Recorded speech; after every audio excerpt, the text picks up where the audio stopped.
Ang kwento ni Bulbul ay isa sa patunay na ang tiyaga at pananalig sa sariling kakayahan ay kayang magdala sa isang manlalaro sa mas mataas na antas.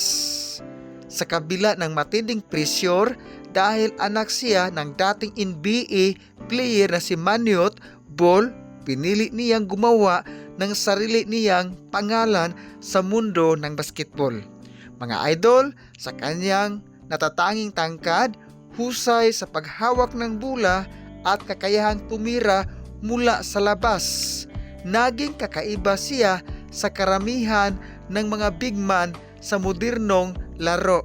Mga idol, sa bawat kupunan na kanyang napuntahan, ipinakita ni Bulbul na kaya niyang maging malaking banta sa opensa at lalong-lalo na sa depensa.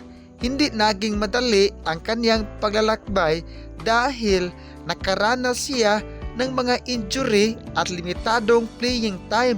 Ngunit hindi siya sumuko, patuloy siyang nagsikap upang patunayan na karapat-dapat siyang mapabilang sa pinakamahusay na manlalaro sa kaniyang posisyon. Mga idol, kung pag-uusapan naman ang kanyang paghahalimaw sa PBA kasama ang TNT Trupang 5G, mabilis na naging sentro ng atensyon si Bulbul dahil sa kanyang kakaibang kombinasyon ng tangkad at skill. Mga idol, alam ba ninyo, sa bawat laro, nagawa niyang dominahin ang paint, magtala ng mahalagang puntos, rebounds at blocks na nagbibigay ng malaking kalamangan sa kanilang kupunan. Mga idol, dahil sa kanyang presensya sa loob ng court, mas naging mapanganib ang TNT Katrupang 5G laban sa kanilang mga kalaban. Maraming depensa ang nahirapang pigilan si Idol Bulbul dahil kaya niyang umatake mula sa ilalim hanggang sa perimeter.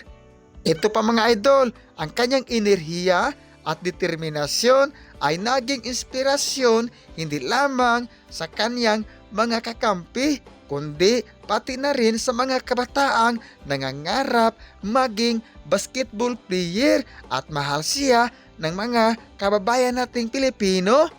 Mga idol, ang pinakamahalagang aral sa kwento ni Bulbul ay huwag kailanman sumuko sa harap ng mga pagsubok. Maaring may mga taong magduda sa iyong kakayahan, ngunit sa pamamagitan ng sipag, disiplina at tiwala sa sarili, posible mong maabot ang iyong mga pangarap.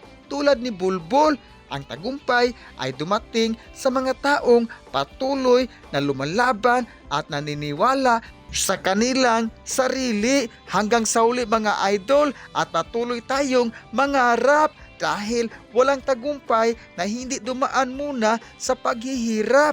Kaya nga mga idol, tuloy ang ating laban sa buhay hanggang saan tayo aabot, at huwag nating kalimutan ang basbas ng ating Panginoon. At sa huli mga idol, maraming salamat sa panunood sa ating mga content. Sana makontento na po kayo sa kanya at wag nang hahanap pa ng iba. My name is Jason Titong pa rin. Sa malaking epekto ang pagkawala niya sa aking puso. Aray ko!